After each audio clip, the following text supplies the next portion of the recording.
अंदर बैठ जाते हैं और मसले का हल सोचने लग जाते हैं। उस गांव में रमजान नाम का एक आदमी रहता था जिसके पास बहुत धन दौलत थी। मुझे कल तुमने एक काम करना है। कल मार्केट से पैसे लेकर बिट्टू की दुकान पर जाना है और उससे पूरे महीने का सामान लेकर आ जाना है। ठीक है मालिक, मैं कल सबसे पहले यही काम करूँगा, आप बेफिक्र हो जाए।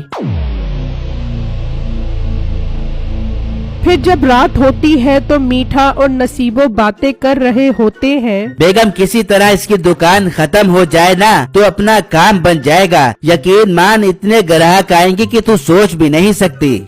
मुझे पता है ग्राहक तो बहुत तो आप देंगे, लेकिन मसला तो ये है कि इसकी दुकान कैसे बंद करे बाबे। चल बेगम, अब मैं मौका देखकर कोई तरीका निकालता हूँ उसकी दुकान बंद करवाने का। फिर जब दिन निकलता है तो वो दोनों अपनी अपनी दुकान पर खड़े होते हैं तो वही मुलाजिम आ जाता है। मीठा उसके हाथ में सामान की इतनी बड़ी लिस्ट देखकर परेशान हो जाता है। अरे इतना ज्यादा सामान लेने आया है, अगर मैं इस ग्राहक को पटा लूं तो मेरा काम चल जाएगा। मीठा जल्दी से उसके पास आता है। भाई साहब, आप यहाँ क्या करने आए हो? सेठ साहब ने राशन का सामान मंगवाया है, वही लेने आया हूँ। भाई मेरी बात जरा गौर से सुनो, इससे सामान खरीदोगे तो नुकसान के जिम्मेदार खुद ही होगे। लोग इससे सामान खरीद कर ले जाते हैं और फिर इसको इसके गंदे सामान की वजह से बुरा भला कहते हैं। ओए बिट्टू, तुम्हें शर्म नहीं आती? इतना गंदा सामान बेच रहे हो। भाई साहब, ये झूठ बोल रहा है, इसकी बातों में मत आओ। पहले मेरा सामान खरीदो फिर बात करना।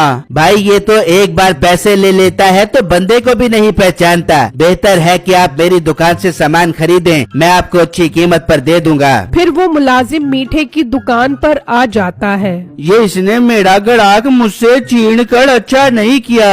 भाई तुम ये सारा सामान पैक कर दो, मैं एक घंटे बाद आता हूँ। फिर वो मुलाजिम लिस्ट देकर वहाँ से चला जाता है। वहाँ मालिक सोच रहा होता है कि अभी तक मुलाजिम नहीं आया। बहुत देर कर देता है, दूध लेने भेजो तो दही करके आ जाता है, लगता है मुझे ही जाना पड़ेगा। फिर वो घर से निकलता है और बिट्टू की दुकान पर आ जाता है। बिट्टू, मैंने मुलाजिम को तुम्हारे पास सामान लेने भेजा था, तो तुमने अभी तक सामान नहीं दिया उसे।